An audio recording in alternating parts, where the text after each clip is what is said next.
In recent weeks, two significant developments have emerged from the geopolitical landscape that could have far-reaching implications: India's heightened concerns over Chinese espionage and China's ascendance as the largest debt collector in the developing world.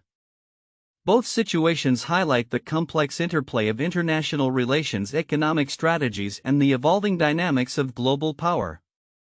India has been sounding the alarm over allegations of Chinese surveillance, a move that has sent shockwaves through the surveillance industry. According to a report by Reuters, the Indian government has raised serious concerns about the potential for spying through Chinese technology, particularly in critical areas such as telecommunications and defense. An Indian official stated, "We cannot compromise our national security. We need to ensure that our infrastructure is free from foreign surveillance." This emphasis on security reflects a broader trend among nations wary of reliance on foreign technology, particularly from geopolitical rivals. The implications of such concerns are manifold. Companies that manufacture surveillance technology or provide telecommunications infrastructure may find themselves under scrutiny, facing calls for greater transparency and security assurances. As countries like India reconsider their tech partnerships, domestic manufacturers may see increased investment opportunities, potentially reshaping the industry landscape. Simultaneously, a report from NPR has highlighted China's transition into the world's largest debt collector, a shift that poses significant challenges for developing countries. The report from the Lowy Institute reveals that as China scales back its lending through its Belt and Road Initiative, it has ramped up efforts to collect debts owed by poorer nations, a development that could exacerbate existing economic vulnerabilities. As it stands, more than a quarter of external debt in developing countries is owed to China, with repayments expected to total at least $35 billion this year. Deborah Brodigham, director of the China-Africa Research Initiative, observes that the Chinese are on a steep learning curve as far as debt restructuring goes. This suggests that as China navigates its role as a debt collector, it is also recalibrating its approach to lending, focusing more on sustainable debt management. Nonetheless, the burden of debt repayment is already straining many economies, with countries like Kenya and Sri Lanka finding their development spending increasingly constrained by debt service obligations. The consequences of China's debt collection practices are particularly dire for developing nations where economic instability is already prevalent. The Lowy Institute report underscores that debt servicing is crowding out the development spending necessary for critical services such as education, healthcare, and infrastructure. As these countries struggle to meet their obligations, the potential for civil unrest and political instability looms large. This dual narrative of heightened security concerns in India and growing economic pressures on developing nations underlines a critical juncture in international relations. Countries may increasingly find themselves needing to choose sides, whether in terms of technology partnerships or economic alliances. The fear of espionage could lead nations to favor domestic or allied technologies, while the burden of Chinese debt may force others to seek alternative financial partnerships. As we look to the future, the implications of these developments will unfold in real time, potentially reshaping alliances and altering the balance of power. Nations will need to navigate these complexities carefully, balancing their economic interests with security concerns. The evolving landscape suggests that both the surveillance and financial sectors may face transformative changes. Driven by geopolitical tensions and the quest for greater autonomy in an interconnected world. In the ever-complex landscape of Chinese politics, understanding its leaders often requires delving into their personal histories. Joseph Torrigan, an associate professor at American University, takes this premise to a new level in his forthcoming book, The Party's Interests Come First, which explores the life of Xi Jinping's father, Xi Zhongshuan. This biography not only sheds light on a pivotal figure in the Chinese Communist Party (CCP), but also offers insights into the ideological and emotional underpinnings that may shape Xi Jinping's leadership today. Xi Jinping, the current General Secretary of the CCP, remains a figure of intrigue for many scholars and observers. His political agenda is often seen as deeply intertwined with the legacy of the revolutionary elders, among whom his father looms large. Torrigen emphasizes that understanding Xi Zhongshuan's life is crucial for comprehending the evolution of the CCP throughout the 20th century. Xi Zhongshuan had a front-row seat to many crucial moments foundational for our understanding of modern Chinese history, Torrigen notes.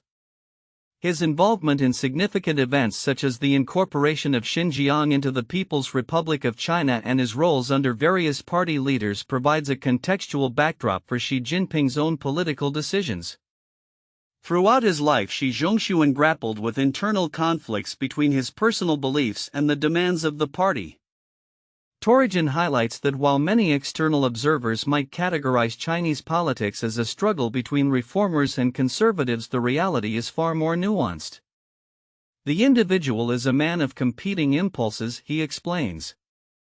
Illustrating how Xi Zhongshuan navigated the party's course of power while maintaining his own views.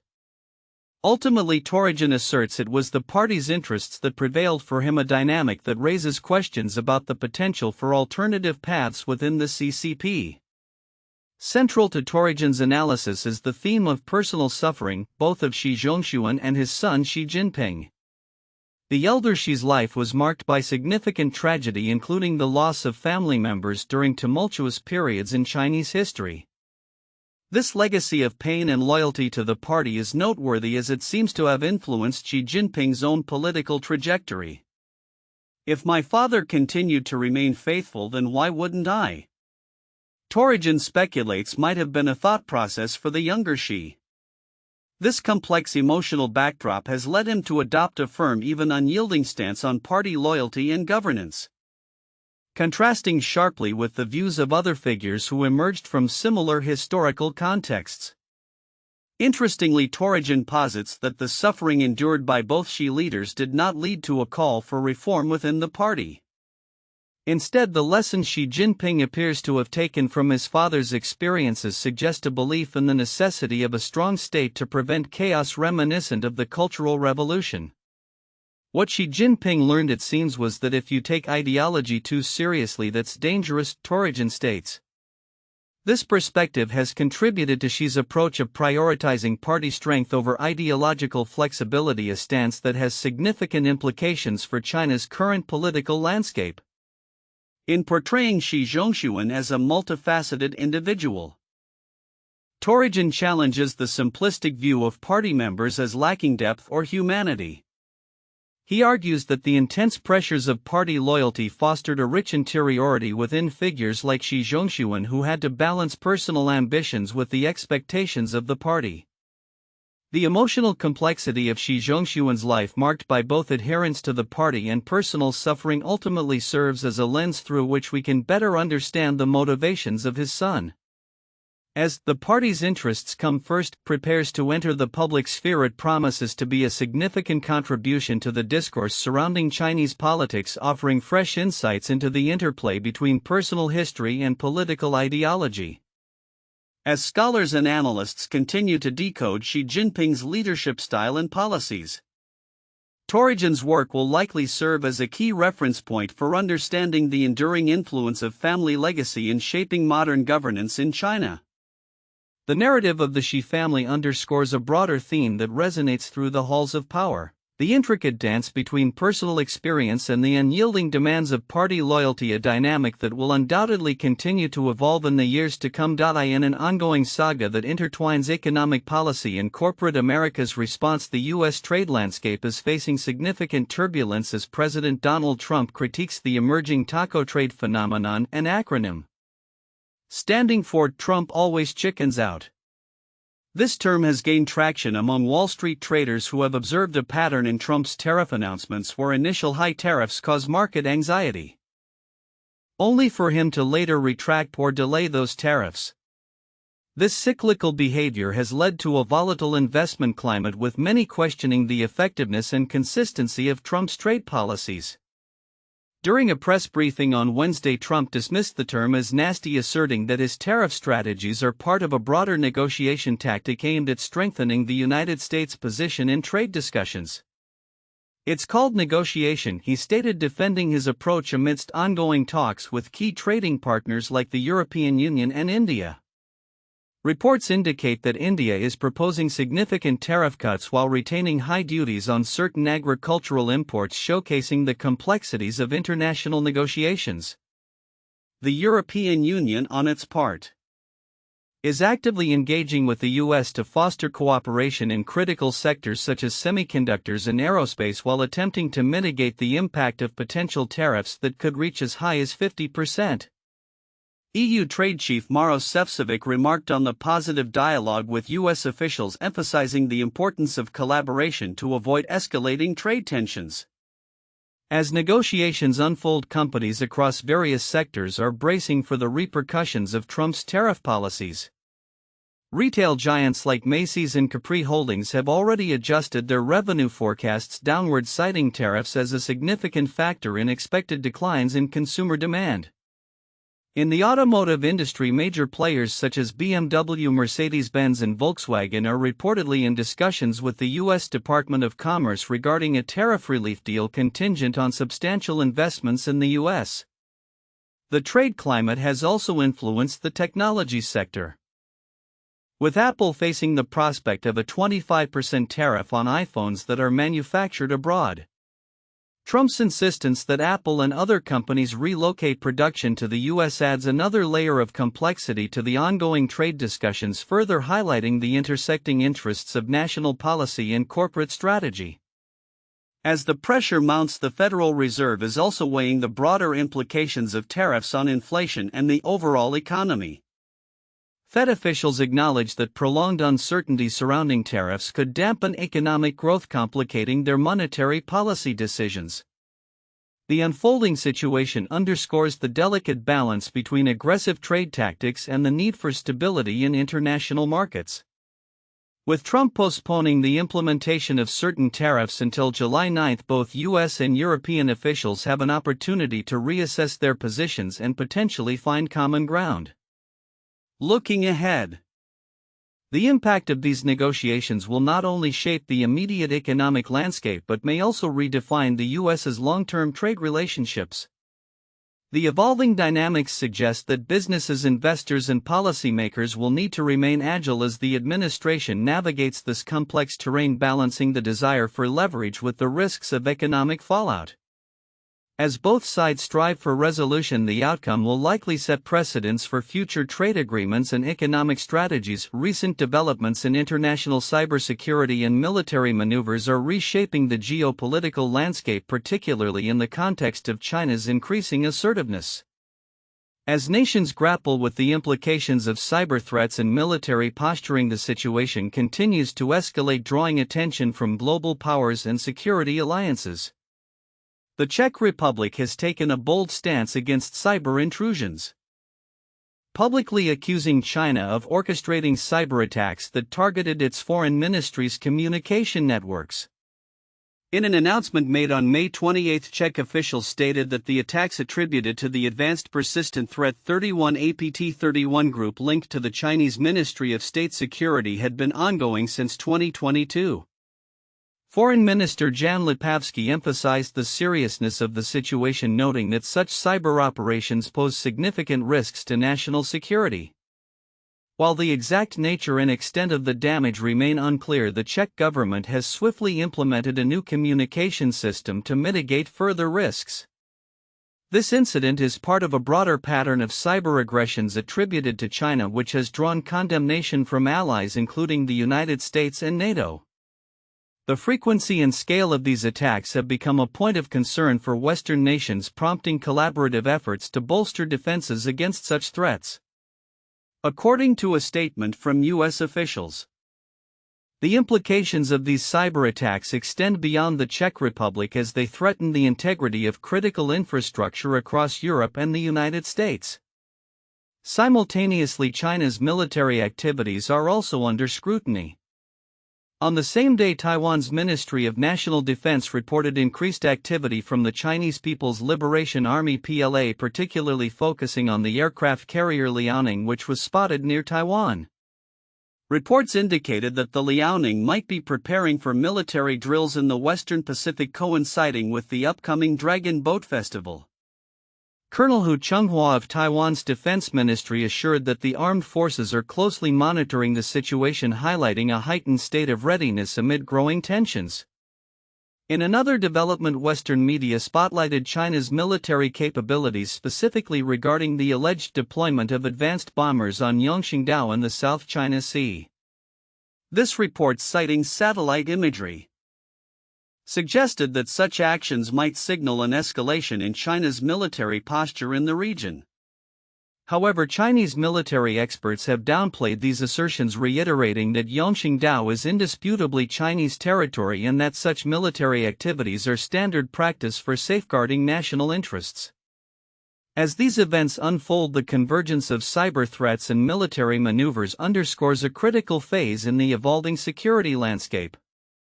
The response from NATO and other Western allies indicates a unified approach to countering perceived threats from China, both in cyberspace and on the geopolitical front. Looking ahead, it is evident that the interplay between cybersecurity and military preparedness will remain a focal point for international relations. With nations increasingly aware of the multifaceted nature of modern threats, the evolution of defense strategies will likely shape the future of global security dynamics.